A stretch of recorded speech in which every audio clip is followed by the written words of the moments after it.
Désolé, c'est juste, excusez-moi, c'est juste une déclaration de presse. Et non, pour le montant de grève, ça dit toujours. Non, juste aujourd'hui. Oui, juste aujourd'hui, Inch'Allah. Mais après, à partir de jeudi, on va évaluer et voir qu'est-ce que ça va donner et qu'est-ce que ça a donné. Après, mais la lutte continue, ça ne fait que commencer. Hier, lors de la réunion avec le préfet de Matam, Ça n'a rien donné. ça n'a rien donné, on peut dire, parce qu'il avait dit que vous n'avez même pas informé de la tenue de cette manifestation. Tout à fait.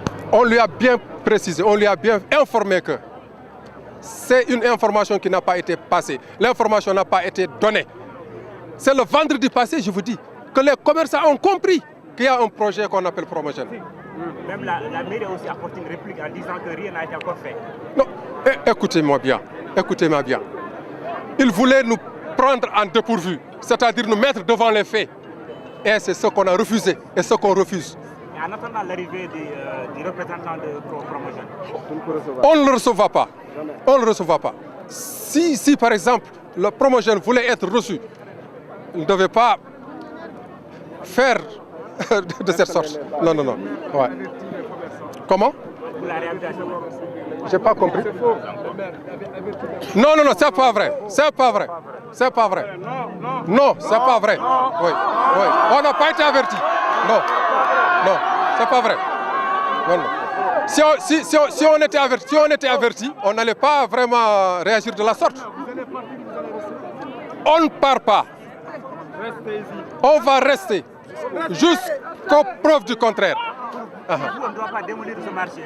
On ne doit pas le démolir. Mais là, à tout près, là où on est en train de bâcher, c'est la troisième tranche du marché de Ourossogui. C'est un périmètre. Pourquoi ne pas construire là-bas? C'est un périmètre de 4000 m². Pourquoi ne pas... Avec les incendies répétitifs, il vaudrait mieux qu'on réhabilite un peu le marché. Mais écoute, qui ont causé ça? Qui ont causé cet embouteillage au niveau du marché? C'est la commune. De 2009 à 2014, il n'y avait pas ça. De 2009 à 2014, tout camion qui a chargé, sa marchandise peut rentrer jusqu'au milieu du marché. Mais concrètement, que voulez-vous qu'on fasse?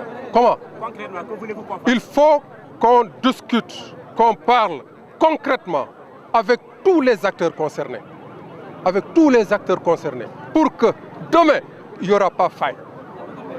C'est tout ce qu'on demande.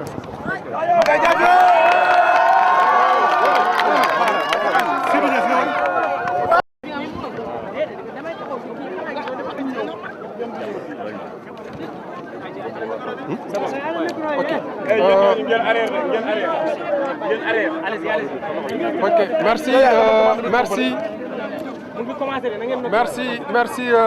merci la presse d'avoir bien vouloir répondre à notre invitation. Ceci étant dit, nous, commerçants du marché central de Ourossogui, sommes réunis aujourd'hui devant cette auguste assistance pour relater les faits non précisés sur le projet de modernisation des marchés, c'est-à-dire la démolition de ce dernier.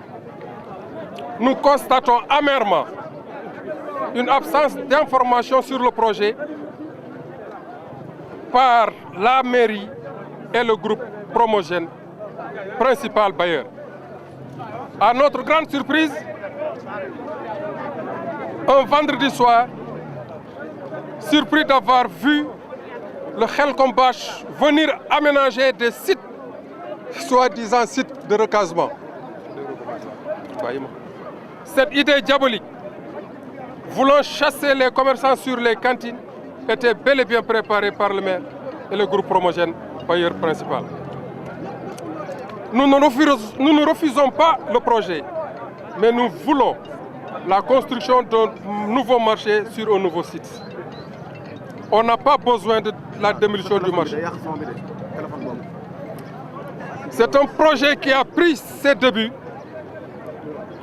depuis 2018 pour prendre une couverture sur la construction de 84 marchés dans tout le territoire national. Mais malheureusement, il n'y a que 4 qui ont commencé à être modernisés, mais jusque-là, aucun, je dis bien aucun, n'a encore été achevé. Nous ne pouvons pas surtout être recasés sur des sites bâchés et inondables qui ne sont pas adaptés aux conditions climatiques de la région et de la ville. On ne peut pas rester là pendant 4 années pour regarder un mauvais recasement sur des sites où la clientèle peut avoir des problèmes. Nous constatons tous que les commerçants ont des fournisseurs, comme par exemple comme des banques. Et qui dit banque dit crédit, et qui dit crédit dit sûrement créancier. Nous lançons un appel solennel au président de la République et au ministre du Commerce, qui est tutelle de notre institution, de vouloir surseoir à cette décision un peu arbitraire. Nous venons de sortir aussi d'une situation délicate créée par la Covid-19 qui a impacté tout le monde et qui a ralenti tout le développement de nos communautés. Nous ne disons pas non au projet.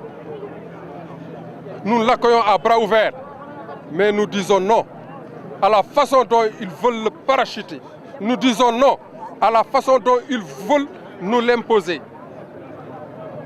Parce que pour que ce projet passe et que les commerçants, la population et la mairie se voient tous dedans, il faut qu'il y ait une concertation autour d'une table. Une ample concertation, mais tel n'a pas été le cas. C'est pourquoi tous les commerçants se sont levés en une seule personne pour dire non, non, non à cette décision arbitraire. C'était M. Boubacar Kane, porte-parole du jour. Merci.